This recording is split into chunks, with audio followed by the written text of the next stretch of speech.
Engineer DC Kapil साहब से मैं विनती करता हूं और जोरदार तालियों से आप उनका स्वागत करें। आप मंच पर आए यहाँ सामने आदरणीय इंजीनियर डीसी कपिल साहब, आप भी जयंतलाल जावड़िया जी, आप भी स्टेज पर तशरीफ लाएं।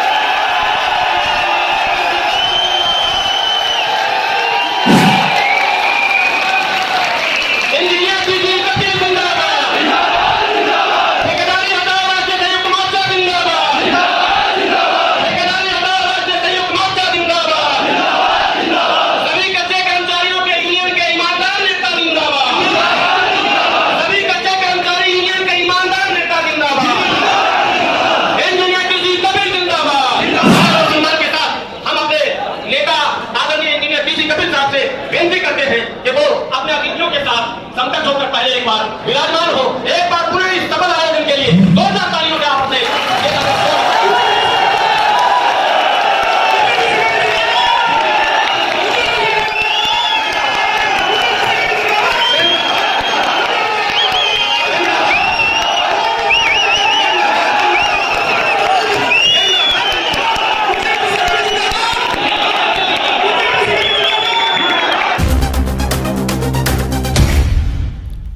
देश की सच्चाई सच छुपने नहीं देंगे कि बाहर हम लड़ेंगे और अंदर हमारे सुप्रीम कोर्ट के वकील लड़ेंगे, कहा था ना। तो हमारे ऐसे 2 लायक जो राष्ट्रीय स्तर पर अपनी पहचान रखते हैं, महमूद प्राचा जी और भक्त प्रताप सिंह आपके बीच में मौजूद हैं। हमारी और आपकी औकात नहीं है, हमारी आपकी औकात नहीं है कि उनकी फीस दे सके, लेकिन जब मामला जनहित का होता है और जब मामला गरीब लोगों से जुड़ा हुआ होता है, तो बिना किसी लालच के, बिना किसी लोभ के, ये 2 ऐसे वकील हैं जो शेर की तरह खड़े होकर के लड़ाई लड़ते हैं।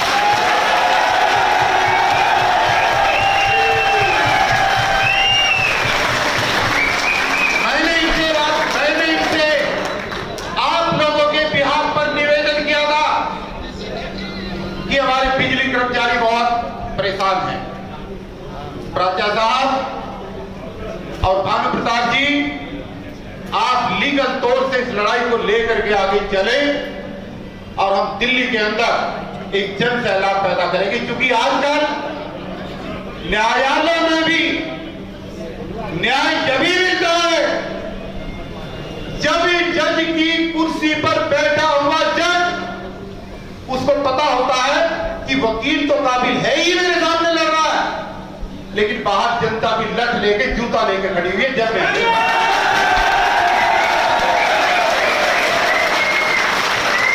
तो बाहर का मोर्चा हम संभालेंगे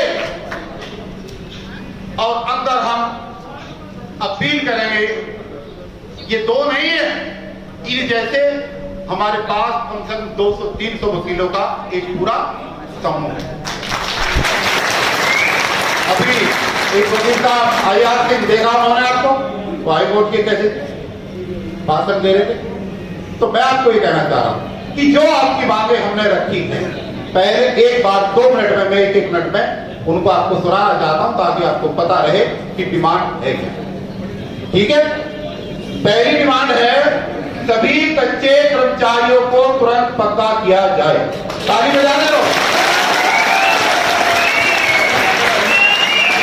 दूसरी डिमांड है स्मार्ट मीटर लगने के बाद पावर सेक्टर में कार्यरत meter reader, bill distributor, recovery staff को इस बात की गारंटी दी जाए कि 60 साल की आयु से पहले उन्हें नौकरी से निकाला नहीं जाए।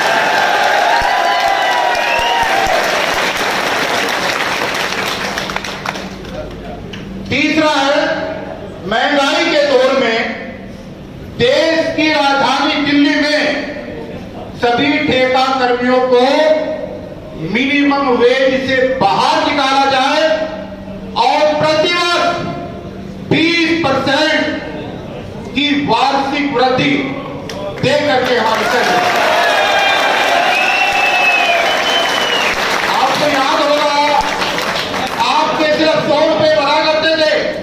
ईमानदारी से बताना, 2 ही बढ़ते थे और मैंने आपकी 2016 में 10% इंक्रीमेंट कराई और 35% सैलरी एक ही खर्चे में बढ़वाई थी।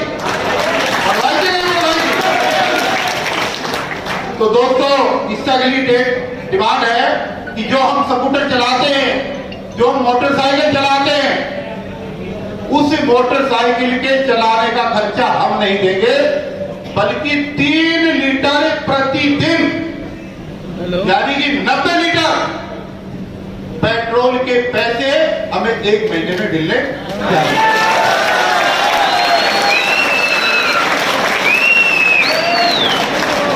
कच्चे कर्मचारियों का जब सेवानिवृत्ति होगी तो 20 लाख रुपए का टर्मिनल बेनिफिट मिलना चाहिए।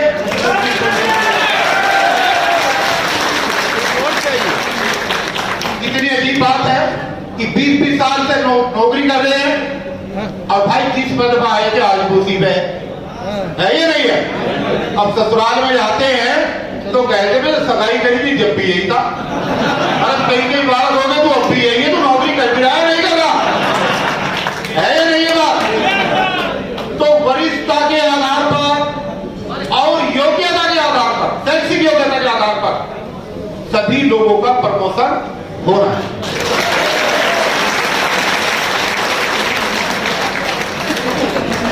दिवाली पर क्या होता है? जब दिवाली आ रही, काम की बात सुन ले भाई, जब दिवाली आती है तो काम तो हम करते हैं, खंबे पे तो हम चढ़ते हैं, और जब इंसेंटिव मिलता है, बोनस मिलता है, डकैतों को कई लाख मिलता है, अब तुम्हें सिर्फ 1000-500 रुपए देकर टरका दिया जाता है।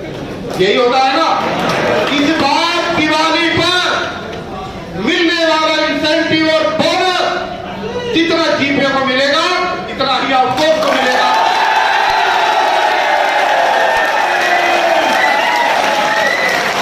ये डिमांड हम लिख करके केजरीवाल जी को भेजे, और अगर ऐसा नहीं होगा तो इस बार दिवाली काली होगी। दिवाली नहीं होगी।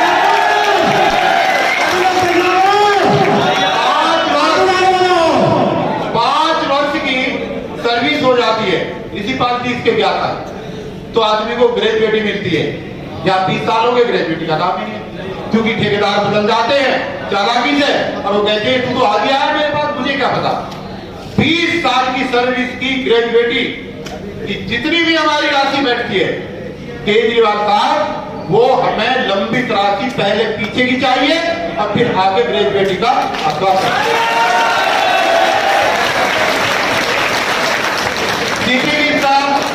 अब लोग एक ऐतराज करते हुए साहब कि भाई आपने इनकी तो बहुत तनख्वाह बढ़वा दी, 9,000 वालों की 40,000 होगी, लेकिन सिटिंग स्टाफ को तो कुछ भी नहीं मिलवाया, एएमसी को भी कुछ नहीं मिला पिछली बार।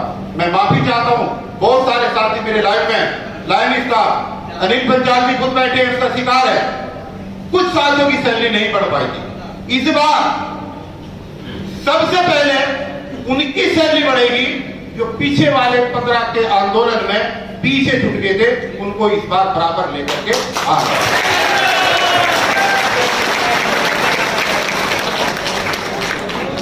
ड्यूटी के दौरान देखिए चावल के साथ तेरा जाते हमारे यहां कच्चा कर्मचारी डेथ हो जाती थी, सब जगह होती है काम करते हुए, एक जवल्ली नहीं मिलती थी।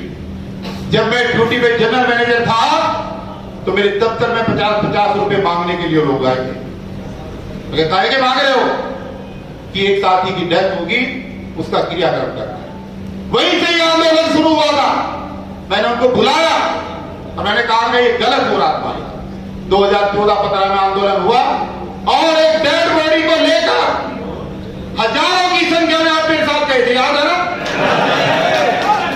एम्स से लेकर के नेहरू प्लेस ले गया था सबको, और वहां पे डेड बॉडी रखती थी, और मैनेजमेंट को कह दिया था डेड बॉडी जब उठेगी जब इसको 10 लाख रुपए मिले। यही हुआ था। 8 लाख रुपए का चेक उस मरने वाली की विधवा को वहीं पर हाथ के हाथ दिलवाया था। आज वो राशि, आज वो 8 लाख की राशि बढ़ करके 17 लाख हो चुकी है। और कश्मीर से लेकर कन्याकुमारी तक किसी भी विभाग में मौत के बाद एक चवन्नी नहीं मिलती, तो सिर्फ आपको मिलती है और आपको नहीं। इस बार हमारी डिमांड ये है, इस बार हमारी डिमांड ये है कि वो जो राशि 17 तक आई है, वो राशि इस बार 20 लाख रुपए हो जाती है। इसमें एक पॉइंट और है बहुत महत्वपूर्ण, खंबे पे चढ़ करके, गिर करके, एक्सीडेंट होकर के या स्कूटर चलाते हुए आप लोगों के साथ भी हो सकता है।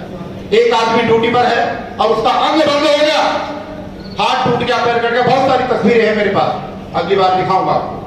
वो काम करने लायक नहीं रहता, वो नौकरी करने लायक नहीं रहता, वो बिल्कुल भिखारी हो जाता है। वो उस टाइम पे पॉइंट रह गया था।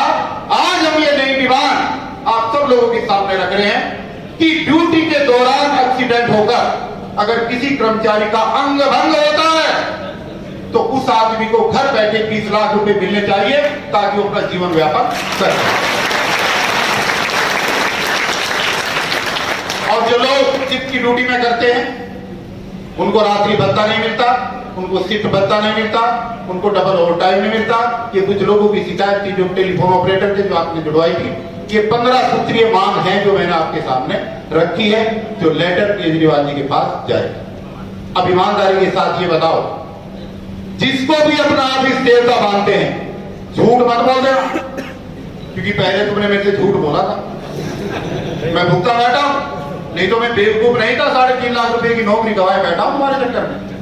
मैंने कोई बुरा नहीं किया था, तुम्हारी सैलरी बढ़वाई थी, लेकिन गड़बड़ हुआ मेरे साथ। अगर लड़ने का वादा है, अगर लड़ना चाहते हो, अगर जेल जाने के लिए बरकरार हो, जेल जाने के लिए बरकरार हो, ये अनिल बंजाल एक मिनट खड़े हो जाओ। ये साथी है, अरे लड़ाई तुम्हारी लड़ी और 15 दिन जेल लेकर के आए, बात जोरदार तालियां बजाओ उसके साथ। तुम्हारी लड़ाई लड़ी अब तुम्हारे लिए जेल में, और अब क्या होता है, ईयर में कोर्ट में जाते हैं और जज साहब के सामने खड़े हो जाते हैं। अब तुम्हारा कोई अता पता नहीं, तुम्हारी सैलरी भी बढ़ गई, तुम्हें सुविधाएं मिल गई। ये बेईमानी अब नहीं चलेगी, बेईमानी नहीं चलेगी।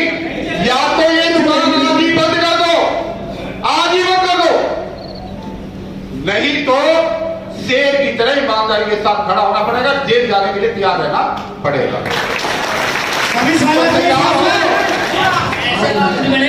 खड़े हो जाओ तुम हाथों से।